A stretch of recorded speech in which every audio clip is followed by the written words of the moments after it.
पर आज हम लोग विज्ञान भारती कक्षा 6 अभ्यासकारी पुस्तिका से इकाई 7 जीवों में अनुकूलन के अभ्यास प्रश्न करेंगे। तो चलिए अभ्यास शुरू करते हैं। इकाई 7 जीवों में अनुकूलन। पहला प्रश्न दिया हुआ है, निम्नलिखित प्रश्नों के सही विकल्प छांटिए। इसमें का नंबर दिया हुआ है, राजू ने एक धारा रेखित एवं चिकने शरीर वाले जीव को देखा। उस जीव का वास स्थान है, ठीक है। तो उस जीव का वास स्थान क्या होगा बच्चों? पानी, ठीक है। उसके बाद देखो अगला प्रश्न है, जलीय पौधा है, ठीक है। तो जलीय पौधा आम, नीम, नांगफनी या सिंघाड़ा, ठीक है। तो ये सिंघाड़ा यानी विकल्प 4 बच्चों इसका सही हो जाएगा। अगला प्रश्न देखते हैं। अगला प्रश्न है, गा नंबर कह रहा है, सामान्यतः मछली सांस लेती है फेफड़े द्वारा, त्वचा द्वारा, पंखों द्वारा या गिल्स द्वारा, ठीक है। तो इसका विकल्प 3 बच्चों सही हो जाएगा, गिल्स द्वारा। अगला प्रश्न है देखो, घा नंबर, मेढक रहता है जल में, स्थल पर, वायु में, जल तथा स्थल दोनों में। तो विकल्प 4 बच्चों इसका सही हो जाएगा, जल तथा स्थल दोनों में। अगला प्रश्न है देखो, मरुस्थलीय पौधों में जड़ें अधिक विकसित होती हैं, कम विकसित होती हैं, अनुपस्थित होती हैं या नहीं होती हैं, ठीक है। तो इसका सही हो जाएगा बच्चों, अधिक विकसित होती हैं, ठीक है। विकल्प 1 इसका सही हो जाएगा। अगला प्रश्न देखते हैं। अगला प्रश्न है 2 नंबर देखो, रिक्त स्थानों की पूर्ति कीजिए। और इसमें का है, हाइड्रला एक जलीय पौधा है, ठीक है। तो इसमें जलीय भर देंगे बच्चों। अगला है देखो, मेढक एक, तो इसमें उभयचर जंतु है तो उभयचर भर देंगे। और गा नंबर है, मछली जल में घुली ऑक्सीजन को गिल्स के द्वारा ग्रहण करती है, ठीक है। अगला प्रश्न देखते हैं। अगला प्रश्न देखो, घा नंबर कह रहे हैं, जल और थल दोनों में रहने वाले जंतु को उभयचर कहते हैं, ठीक है। तो उसमें उभयचर आ जाएगा।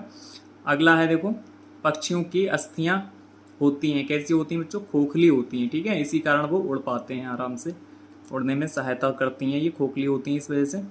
अगला देखो, अगला प्रश्न है 3 नंबर कह रहा है, निम्नलिखित में सही कथन पर सही तथा गलत कथन पर गलत का चिन्ह लगाइए, ठीक है। तो इसका का नंबर है, मरुस्थलीय पौधों में जड़ें अल्प विकसित होती हैं, ठीक है। तो ये गलत हो जाएगा। फिर खा नंबर है, नीम, आम, बबूल व बरगद मरुस्थलीय वृक्ष हैं, तो ये भी गलत है बच्चों, ठीक है। अगला है देखो, पक्षियों के अग्रपाद पंखों में रूपांतरित होते हैं, तो ये बिल्कुल सही है। उसके बाद देखो, जलीय पौधे हल्के व स्पंजी होते हैं, तो ये भी बिल्कुल सही हो जाएगा। अगला है, मरुस्थलीय पौधों की पत्तियां माशल व कांटों के रूप में पाई जाती हैं, तो ये भी बच्चों सही हो जाएगा, ठीक है। अगला प्रश्न देखते हैं देखो।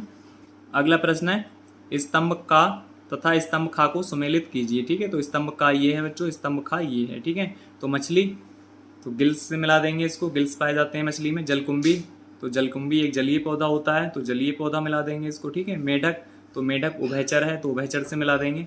नांगफनी, तो नांगफनी में क्या है, पत्तियां कांटों में परिवर्तित होती हैं, तो इससे मिला देंगे इसको।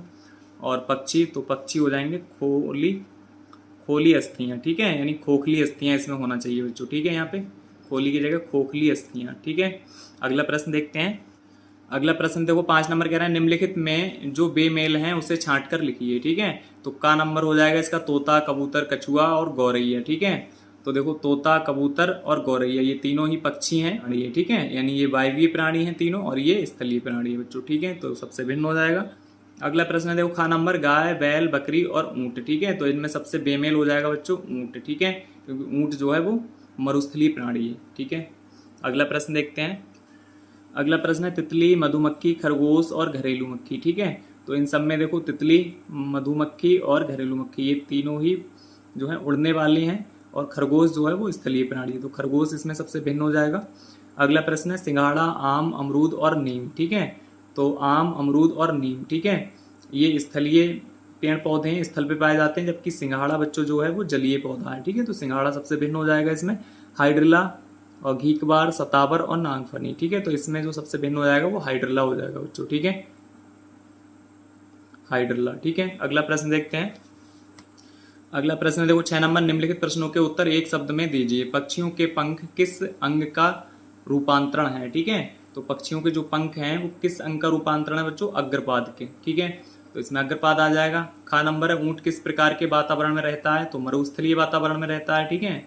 उसके बाद गा नंबर है, ऐसे 2 पौधों के नाम लिखिए जो पानी में उगते हैं और भोजन के रूप में खाए जाते हैं, ठीक है। तो ऐसे 2 पौधे कौन से हो जाएंगे? कमल और सिंघाड़ा, ठीक है।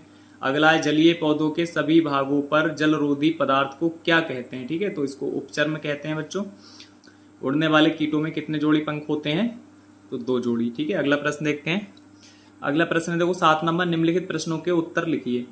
तो इसका का है देखो, 7 में का कह रहे हैं, स्थलीय जंतु को पानी में तथा जलीय जंतु को स्थल पर रहना पड़े तो उन्हें किस प्रकार की समस्या होगी और क्यों। ठीक है, तो जंतुओं के वास स्थान बदलने पर निम्न समस्याएं होंगी बच्चों। क्या क्या होंगी देखो, स्थलीय जंतु को कौन कौन सी समस्या होगी, तैरने में, सांस लेने में, त्वचा संबंधी समस्या, भोजन की समस्या। ठीक है, और जलीय जंतु को कौन सी समस्या होगी, तैरने में, सांस लेने में, भोजन आदि में। ठीक है, उसके बाद अगला देखो, अगला प्रश्न है देखो खा नंबर, ऊंट मरुस्थल में रहने के लिए किस प्रकार अनुकूलित होते हैं। ठीक है, तो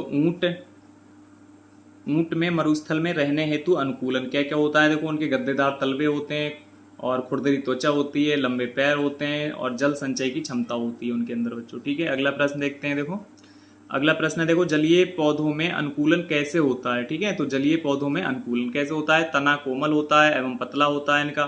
फिर पत्तियां कैसी होती हैं बच्चों, तो पत्तियां जो है, पत्तियां पतली एवं हल्की, तैरने में अनुकूल होती हैं ये। ठीक है, और पत्तियों में रंध्रों का अभाव होता है, जड़ तंत्र अल्प विकसित होते हैं। ठीक है, और सभी भागों पर जलरोधी मोम की परत होती है। ठीक है, अगला प्रश्न देखते हैं, अगला प्रश्न है देखो इसका घ नंबर, बाष्पोत्सर्जन किसे कहते हैं। ठीक है, तो पौधों द्वारा अतिरिक्त जल को वाष्प के रूप में पौधों से बाहर निकालने की क्रिया को बाष्पोत्सर्जन कहते हैं। ठीक है, अगला प्रश्न देखते हैं देखो, अगला प्रश्न है यदि मछली को पानी से निकालकर जमीन पर रख दिया जाए तो मछली पर क्या प्रभाव पड़ेगा और क्यों।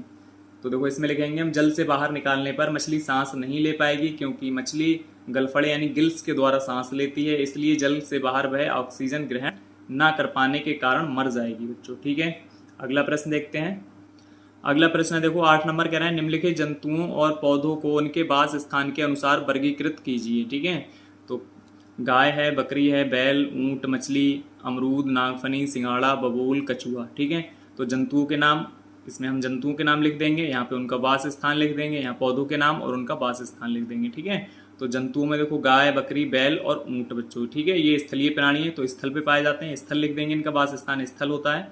कछुआ और मछली, ठीक है, तो कछुआ और मछली जल में पाए जाते हैं तो ये जलीय प्राणी है तो जल लिख देंगे यहाँ पे।